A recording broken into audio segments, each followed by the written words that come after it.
Hi, in this video, I'm gonna go through a very weird and complex proof of God's existence. We're gonna have to assume that hypothetical creators that are not gods are possible, like a hypothetical creator that isn't a god, and we're gonna use that to prove basically that God exists.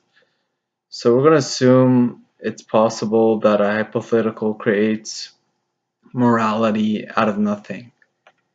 Okay, so if morality could be created by a hypothetical creator out of nothing, we're gonna say he can make it whatever it pleases. And if that was the case, it can make it whatever it could please. It can make anything moral, anything it wants to be moral. So then it could be moral to torture um, a soul that hasn't done any crime that it deserves this torture for eternity, forever and ever and ever and ever. And it would be moral to do so.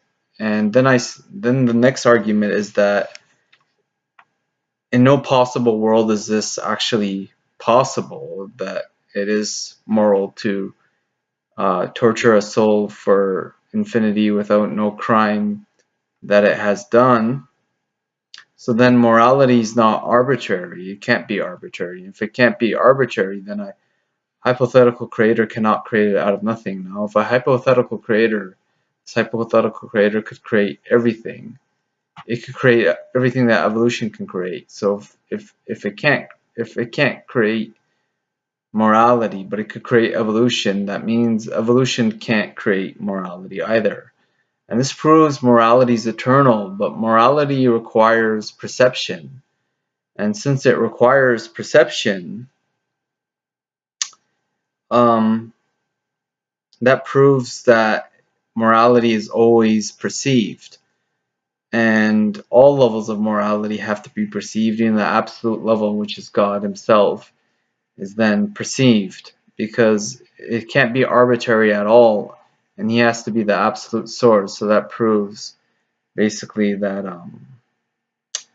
God exists, because all potential levels of morality, they eternally exist in something, in some perception, and that perception has to see it, and the only way you could see perfect morality if it is perfect morality. So that's the basic proof. And just to summarize the argument, saying basically morality can't be arbitrary, and if it could be arbitrary, if